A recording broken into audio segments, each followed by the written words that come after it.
My name's Christina Dimemmo. I work in the Troop Support Command Support Office, and I'm a Program and Management Analyst. In May of 2014, I found a lump. My boyfriend at the time found the lump and on my left breast, and it turned out to be stage 1 breast cancer. But it was a very aggressive form of cancer, so I needed to have the lump removed and go through radiation and chemotherapy. There was a week where I didn't know what stage it was, and that was probably the worst week for me because I'm waiting to hear back from the doctors, and I don't know if it's in my lungs, I don't know if it's in my bones, I just know that I have cancer. So that was the worst week, and one of the best parts of that week is that my friends invited me to a concert. And I said, no, I don't really want to go, I don't think I'm going to be good company. And they said, no, we really want you to go and be with us.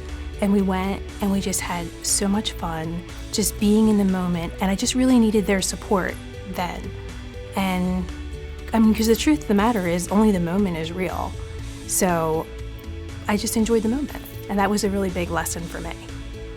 So when I first learned that I had cancer, I took all of my coworkers aside one by one, and we talked about it. And the first thing I wanted to do was to tell them that I loved them, which seems kind of weird because you don't tell that to the people that you work with, but I just knew that they were always there for me and they would be my support in the coming months. So we got to say that to each other. And I have a really good support structure of friends and family. So I did have to go through 6 chemo treatments. Never made it to the 6th one. I got very sick after the 5th. But I did have some friends who would come and take me and sit with me and always calling to check on me.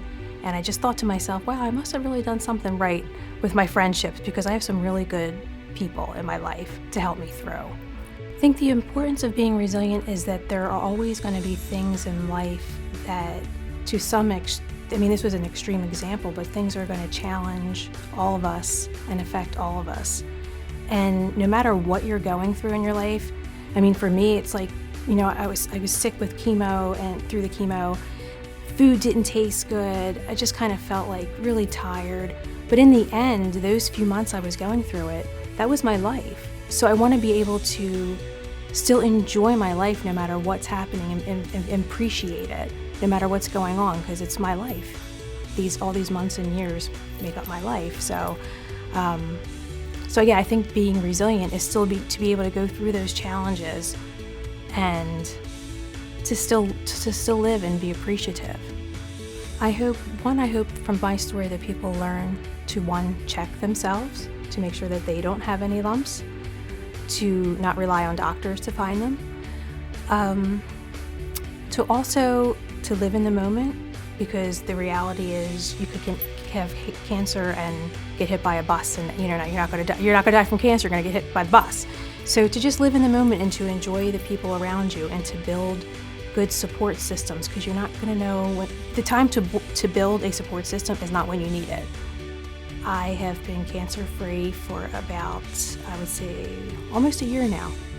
So I stay very vigilant. I always do my checks, and very happy to report that I just got married. So Bob is now my husband, and we're very excited about the next chapter. We're putting this in the rearview mirror.